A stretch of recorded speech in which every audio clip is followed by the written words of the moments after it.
बिस्मिल्लाहिर्रहमानिर्रहीम।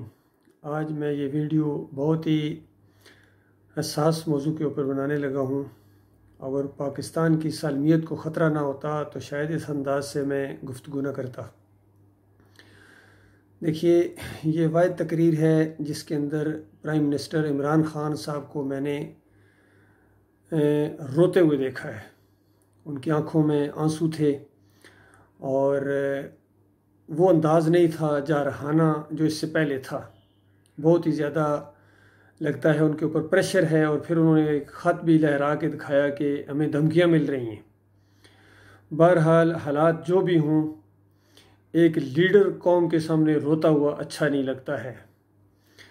लीडर को रोना चाहिए सिर्फ अकेले में, और वो भी अपने मालिक और खालिक के सामने, अपने रब के सामने गिड़गिड़ाए, रोए, उससे मदद की भीख मांगे और फिर अल्लाह पर भरोसा रखे। और जब कौम के सामने आए तो एक ऐसी उम्मीद के साथ आए कि कौम आखिरी सांस तक लड़ने और आखिरी गोली तक लड़ने, और बैनर्स इनटू बैनर्स और आइज़ इनटू आइज़। प्रैक्टिकली ये सिर्फ तकरीरों से नहीं होता है, ये जब प्रैक्टिकली मामला आता है ना, उस वक्त पता चलता है कि कौन ज़ुबान के भाग उड़ाने वाला है और कौन अपने दावों में जुटा है। बहरहाल इसका अंजाम यही निकलना था। जब इमरान खान साहब आ रहे थे इक़्तिदार के अंदर, उस वक्त भी मेरी कुछ दोस्तों के साथ बातचीत होती थी कि इस सिस्टम के अंदर इमरान खान साहब कुछ भी नहीं कर सकेंगे, स्वयं इसके कि परेशान होंगे, मायूस होंगे, और इनका अंजाम भी वही होगा जो इससे पहले लोगों का हुआ है। ख्वाह ये कितने ही खुलूस के साथ आएँ, कितने ही दयानतदार किस्म के हों, क्योंकि ये मामला ही ऐसा है कि देखो, ये दुनिया इम्तहान की जगह है और अल्लाह ताला ने जो आपको बनाया है वो इम्तहान के लिए बनाया है। और इम्तहान है ईमान और अकीदे का और नज़रियात का। इसी के ऊपर क़यामत के दिन फ़ैसला होने वाला है। जब आप अल्लाह ही के नहीं हैं तो फिर आप जिसके मर्ज़ी हों, चाहे आप मुल्क के हों और कौम के हों, अपनी ख़ानदान के हों, इलाकाई हों, ज़ुबान के ऊपर हों, जो मर्ज़ी करें, तो ज़ाहिर बात है फिर अल्लाह की मदद आपके साथ नहीं है भाई। ये आप तयशुदा बात समझें। और जब अल्लाह का मामला आप लेकर उठेंगे तो फिर आपको इस तरह की धमकियाँ मिलें तो आपकी आंखों से आंसू नहीं बल्कि मुस्कुराहट आएगी कि अल्लाह ताला का लाख लाख शुक्र है कि मैंने एक बात की है, हक बात की है, इसके ऊपर ये धमकियाँ मिल रही हैं, इसके ऊपर सारे लोग इकट्ठे हो गए हैं। और नबी सल्लल्लाहु अलैहि वसल्लम और सहाबा किराम के ख़िलाफ़ भी ये जो इत्तेहाद हुआ था, ये इस दीन की वजह से हुआ था, किसी इलाके की वजह से। ये कोई सियासी मामला नहीं था, ये इलाहुकुम इलाहु वाहिद का मामला था कि तुम्हारा माबूद एक माबूद है। बहरहाल जब बुज़दिल कौम हो और उसका कोई बहादुर लीडर आ जाए तो उसका अंजाम फिर यही होता है। बुज़दिल कौम के बहादुर लीडर का यही अंजाम होता है। ये कौम जो है ये बुनियादी तौर पर बुज़दिल है और बीमार है, और बीमार पहलवान नहीं लड़ सकता है। और बीमारी इसको कौन सी है? इसको वहन की बीमारी कहते हैं। और इसकी पेशनगोई की थी नबी सल्लल्लाहु अलैहि वसल्लम ने कि एक वक्त ऐसा आएगा कि दुनिया की सारी कौमें तुम्हें चुबा देने के लिए और तुम्हें मिटाने के लिए तुम्हें तर नवाला समझकर दस्तरखान पर जिस तरह दोस्त अपने दोस्तों को खाने की दावत देते हैं, इस तरह दावत देंगे। और उस वक्त सहाबा किराम ने ज़रा हैरान होकर पूछा कि या रसूलल्लाह, हम तादाद में कम हो जाएंगे जो हमारी ये दुर्गत बनेगी? फरमाया, तादाद में कम कहाँ, तुम तो रेत के ज़र्रों से ज़्यादा और समुंदर की झाग से ज़्यादा तुम्हारी तादाद होगी। आज 2 अरब 2.5 अरब के करीब है मुसलमान, लेकिन इनकी हालत देखें। क्या वजह क्या है? इनको बीमारी लग गई है और वहन की बीमारी इसको कहते हैं। फिर पूछा लोगों ने, या रसूलल्लाह, ये बीमारी ऐसी, ये कौन सी बीमारी है, ऐसी जालिम बीमारी कि इतनी तादाद के बावजूद ये इस तरह खोखला कर देती है और बुज़दिल बना देती है इन यहूद नसारा और दूसरी कौमों के सामने, हम इस तरह कमज़ोर हो जाएंगे? कौन सी बीमारी है? तो फरमाया, ये मरकब बीमारी है, 2 चीज़ों से मिलकर बनती है, हुब्बुद दुनिया व कराहियतुल मौत। ये जो दुनिया जब छा जाती है, माल पैसा, हुब्बुद दुनिया और कराहियतुल मौत, मौत से फिर डर लगता है। फिर मौत एक मुसीबत सी नज़र आती है। मौत फिर इंसान को जो है ना आंखें दिखाती है, उसे डर लगता है। तो ये चीज़ होती है, फिर ये आदमी बुज़दिल बन जाता है, फिर ये नहीं लड़ सकता है।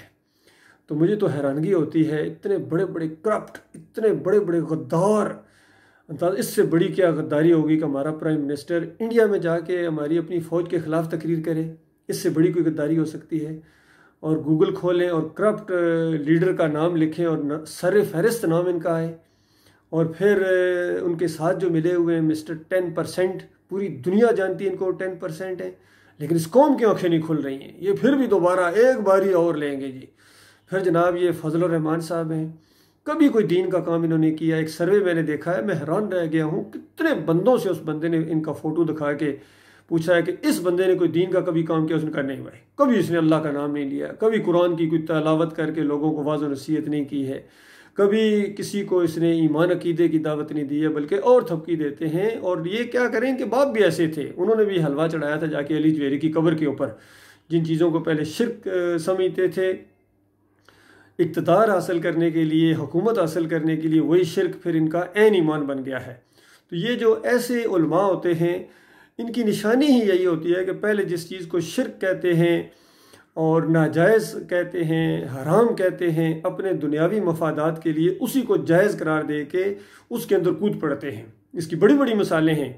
मौदूदी साहब कहते थे कि औरत की हुक्मरान जायज़ नहीं हुक्मरानी, और वो कौम कैसे फलाह पा सकती, ये रवायत पेश करते थे कि नबी अलैहिस्सलाम ने फरमाया कि वो कौम कैसे फलाह पा सकती है जो औरत को अपना हुक्मरान बना ले, कभी नहीं फलाह पा सकती। और बाद में फातिमा जना के हक में उठे। इसी तरीके से फजलुर रहमान के वो बयानात मौजूद हैं कि ये औरत की हुक्मरानी जायज़ नहीं है, बेनज़ीर के लिए कहते थे। और अभी जो है मरीम नवाज़ के वो कभी दाएँ होते हैं कभी बाएँ होते हैं, अंदाज़ा लगाइए, और सारे उलमा इस तरह कर रहे हैं।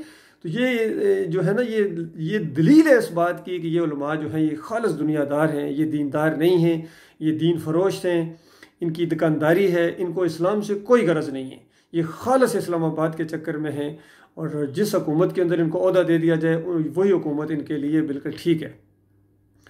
और फिर मैं हैरान हूँ कि हमारे फ़ौजी भाइयों ने, चूँकि मैं फ़ौजी हूँ, मैं आर्मी का अफसर हूँ, 7 पंजाब रेजिमेंट है मेरी, और अफसर कभी रिटायर नहीं होता है, जनरल हमीद गुल ने कहा था, और मुझे उनकी ये बात अच्छी लगी थी कि हमने तो कसम खाई थी पाकिस्तान की सालमियत की, और अब जो पाकिस्तान की सालमियत को इस तरह धमकियाँ दी जा रही हों, इस तरह बाहर से और जिस अंदाज से ये मामला किया जा रहा है, तो कोई तो उनको ललकारने वाला हो। बिल्कुल सही ललकारा प्राइम मिनिस्टर इमरान खान साहब ने उनको। पहला कोई लीडर आया जैसे इस अंदाज से गुफ्तगू की है, और कौम साथ नहीं ज़्यादा देगी। उसकी वजह यह है कि मुर्दा कौम है, मुर्दों के बेजारी ये जिंदा दिल नहीं हो सकते हैं। ये मुर्दों को दाता कहते हैं, ये मुर्दों को दस्तगीर कहते हैं, मुर्दों को मुश्किल कशा कहते हैं, मुर्दों को हाजत रवा कहते हैं, मुर्दों को गौस और गौसल आज़म कहते हैं, मुर्दों के आगे सुरकू और सजदे करते हैं। तो ये कभी जिंदा दिल नहीं हो सकते, ये कभी दिलेर कौम नहीं हो सकती है। तो लिहाजा बुज़दिल कौम के जब आप लीडर बनेंगे तो आपका अंजाम यही होगा। लिहाजा मेरी गुजारिश है प्राइम मिनिस्टर साहब से कि पहले इनको दिलेर बनाएं, दिलेर कौम का लीडर बने। और बुज़दिल कौम का लीडर बनने से बेहतर है कि आप दिलेर लोगों के पीछे चलें, तो आपकी रहनुमाई की जाएगी। आप हमारे साथ आएँ, ईमान को खालिस करें, तादाद को ना देखें। ये चंद दिनों का मामला है, चंद दिनों का मामला है। उसके बाद अगर आप ईमान अकीदे की बात नहीं करेंगे तो ज़ाहिरी बात है फिर आप नबी अलैहिस्सलाम के तरीके के ऊपर तो नहीं है ना। आप मदीना रियासत बनाने की बात करते हैं, लेकिन मदीने वाले ने जो उनको दिलेर किया था, पहले उनके अंदर दिलेरी लाए थे। बिलाल रज़ी अल्लाह तआला को पहले दिलेर किया गया था। और दिलेर कौन सी चीज़ करती है? अकीदा तौहीद करती है, ला इलाहा इल्लल्लाह।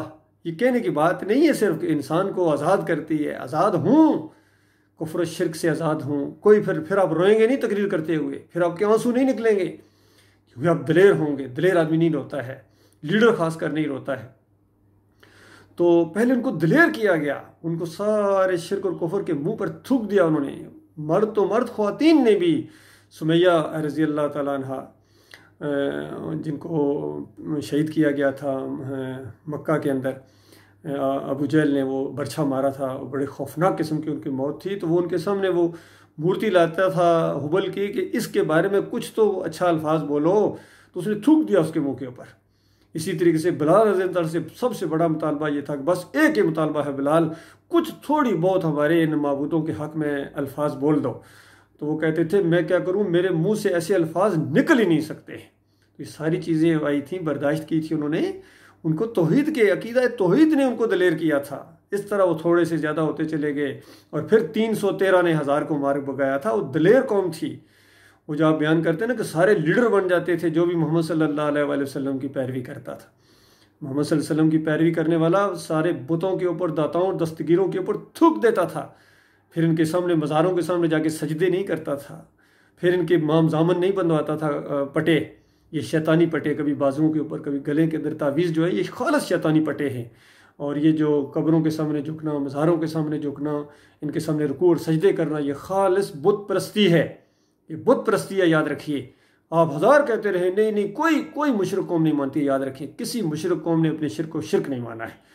तो ये अगर ये भी शिर्क नहीं है कि मज़ार के सामने सजदा करना भी शिर्क नहीं है, किसी नबी को सजदा करना भी अगर शिर्क नहीं है, वली को सजदा करना भी अगर शिर्क नहीं है, फिर दुनिया में क्या शिर्क है? इतनी सादा सी बात आपको नहीं समझ आती। और सबसे बड़ी पुकार शिर्क की, या अली मदद, या रसूल अल्लाह मदद, या गौस अल मदद। बताओ, अगर ये भी शिर्क नहीं है फिर क्या शिर्क है? तो अल्लाह के अलावा किसी के सामने झुकना, किसी को पुकारना, किसी की नज़र न्याज करना, किसी का वास्ता वसीला देना, ये शिर्क है, शिर्क है, शिर्क है। और जब तक इससे आप खुद पहले तौबा नहीं करेंगे और कौम को तौबा करवाएं, इसकी दावत दें, ये सही मानों में दिलेरी होगी। सबसे बड़ा दिलेर आदमी आज दुनिया में वो है जो तौहीद की दावत देता है, क्योंकि ये सबसे ज़्यादा मुश्किल काम है। इसमें ये मुखालफ होंगे और इस रास्ते में अगर आपको मौत आ जाए, मुझे मौत आ जाए, ये तो मौत मांगनी चाहिए। अल्लाह मरज़ुक़नी शहादतन फ़ी सबीलिक, क्या कहना उसका। और इमाम बुखारी रहमतुल्लाह अलैह वो रवायतें लाए हैं कि ये सिर्फ मैदान जंग का मामला नहीं है जो अल्लाह ताला कह रहा है ना, जो अल्लाह के रास्ते में कत्ल कर दिए जाए, इनको मुर्दा मत समझो, ये तो ज़िंदा हैं, ये रिज़्क़ पाते हैं, जन्नतों में चले जाते हैं। ये सिर्फ वो जंग के अंदर नहीं है, ये जो तौहीद की दावत देने के लिए, तबलीग के लिए भी निकलते हैं, जो निकले थे 70 नबी अलैहिस्सलाम ने भेजे थे तबलीग करने के लिए, उनको मार दिया गया था, उसी वक्त जन्नतों में चले गए, उसी वक्त जन्नतुल फिरदौस में चले गए। तो ये होता है, ये तो एक मोमिन के दिल की आरजू होती है अल्लाह के रास्ते में शहीद हो जाना, अल्लाह के रास्ते में कोई मार दे। ये तो बड़ी खुशकिस्मती, गोया लॉटरी निकल आई उस बंदे की, यकीन कीजिए। लेकिन ईमान के रास्ते में, बाकी अगर आपको जमहूरियत के रास्ते में किसी ने मार दिया, या बरेलवियत के रास्ते में मार दिया, देवबंदियत के रास्ते में, अहले हदीसियत के रास्ते में, या वतन की मोहब्बत की वजह से, यानी वतन अल्लाह नहीं बीच में, वतन की मोहब्बत, वतन परस्ती। तो वो जो किसी ने कहा ना कि इन ताज़ा खुदाओं में बड़ा सबसे वतन है, जो पैरहन इसका है वो मज़हब का कफन है। तो ये वतन से जो मोहब्बत होती है अल्लाह के लिए होनी चाहिए, तौहीद के लिए होनी चाहिए। लेकिन अगर ईमान अकीदे की परवाह ही ना हो, तौहीद से वाकफियत ही ना हो, शिर्क कर रहे हैं और फिर वतन वतन वतन और कौम कौम कौम, पाकिस्तानी पाकिस्तानी पाकिस्तानी, सब यही गाते हैं जो भी आया है। हालांकि मैंने जन्म शरफ को भी लेटर लिखा, मैंने बुक लिखी इसके ऊपर एक, यकीन कीजिए, अंदाज़ा लगाइए। आप लोगों को पोस्ट भी करता हूँ, लेकिन सिस्टम आपके ऐसे हैं कि या तो आप तक वो पहुँचती ही नहीं है, या पहुँचती है आप उसको अहमियत ही नहीं देते। मैंने यहाँ बहरीन में हमारे जो एम्बेसडर इनके हाथ में पकड़ाई, जब प्राइम मिनिस्टर यहाँ आ रहे थे इमरान खान साहब, मैंने कहा उनको दो, उनका पूरा चैप्टर मैंने इसके अंदर लिखा है, इसके अंदर वाज़ नसीहत की है, उनको तरीका बताया है पाकिस्तान को आगे लाने का और इस शिर्क और कुफर को मिटाने का, और ये कर्ज़े चुटकियों में आपके ख़त्म हो जाएंगे, यकीन कीजिए। और ये यहूद नसारा आपको कुछ भी नहीं कर सकते हैं, ये बुज़दिल लोग हैं, इनको बिल्कुल फ्रंटल अटैक इनके ऊपर होना चाहिए। ज़रा बराबर इनकी धमकियों से जो है दिल बर्दाश्त नहीं होना चाहिए, आंसू नहीं निकलने चाहिए। अगर उन्होंने हमारे किसी एम्बेसडर को बुला के इस तरीके से किया है, आप उसके एम्बेसडर को बुला के इसी तरीके से जवाब दें कि तुम्हारी जरूरत कैसी हुई कि हमारे एम्बेसडर के साथ, और हमारे एम्बेसडर के अंदर भी इतनी पावर होनी चाहिए वहाँ उनको जवाब देता। ये नहीं कि वो जनाब वो घबरा जाएँ सारे, असल में उनके अंदर वो रूह ही नहीं है, रूह नहीं है ईमान की, यकीन कीजिए। इसी वजह से आंखों में आंखें डाल के बात नहीं कर सकते हैं। ये मसला है, सारा का सारा मसला है। पहले कौम को ईमान पर इकट्ठा कीजिए और बिल्कुल ऐलान कर दीजिए, ये आपके लिए अल्लाह ने बड़ा मौका दिया है, ये अल्लाह ने आपको मौका दिया, यकीन कीजिए। ऐसा लगता है ये आखिरी मौक़ों में से एक मौका लगता है कि आपको इस सिस्टम के अंदर नाकामी, गोया ये आपके लिए अल्लाह की तरफ से एक तोहफ़ा है, ताकि आपको यकीन आ जाए कि ये सारे सिस्टम जितने हैं इस्लाम के मुकाबले में ये खालस मुशरकाना सिस्टम है, शैतानी सिस्टम है, तागूती सिस्टम है। और इनके ज़रिए अगर आप कहते मैं इस्लाम ले आऊँगा, तो ये ऐसी बात है कि शराब से वज़ू करके आप कहें मैं तहज्जुद पढ़ूँगा, या रोज़ा रखने के बाद शाम को बंदा खंजीर के गोश्त से इफ्तार करे, तो अल्लाह कबूल करेगा? हरगिज़ नहीं, हरगिज़ नहीं। अगर वाकई आप इस्लाम के साथ मुखलस हैं और दीन इस्लाम के साथ, ख़ुद सबसे बड़ी बात आप अपने साथ मुखलस हैं और फिर कौम के साथ मुखलस हैं, तो आप बिल्कुल ऐलान कर दें, तकरीर पूरा कौमी ख़िताब करें कि इससे पहले मैं ये जो सब कुछ करता रहा हूँ, जमहूरियत का दफ़ा करता रहा हूँ और मैं मज़ार के सामने सजदा भी किया है, फूल चढ़ाए हैं, वहाँ इमाम ज़ामन बांधा है, या अली मदद का पट्टा बांधा है, तुम सब लोगों को ना मैं से तौबा करता हूँ, माफ़ी मांगता हूँ। इन्हीं मौलवियों ने, इन्हीं फजल रहमान जैसे मौलवियों ने, तारिक कादरी जैसे मौलवियों ने मुझे गुमराह किया था और तारिक जमील जैसे मौलवियों ने इसको आप लाते हैं जो खालिस शिर्क का दाई है ये, और इससे दुआ करा के आप समझते हैं कि अल्लाह ताला रहमत के फूल बरसाएगा पाकिस्तान के ऊपर।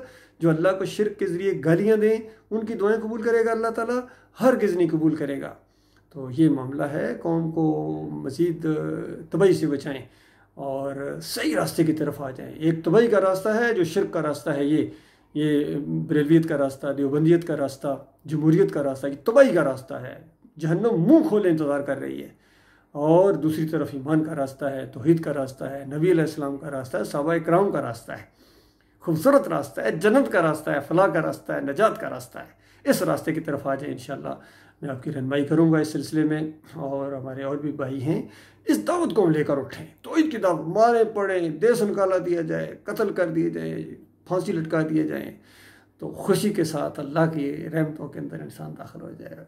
अल्लाह ताला हम सबको गौर व फिक्र करने की तौफीक अता फरमाए। मैं आपका भाई हूँ, यकीन कीजिए, ना मैं मौलवी हूँ, ना मैं पीर हूँ, ना पिंजर सरकार हूँ जो इस तरह की शैतानी पेशन गोइयाँ ये हो जाएगा, वह ऊपर दे के कहता तख्ती लिखा है, खाली शैतानी कहन है, नजूमी है और अल्लाह का बागी है।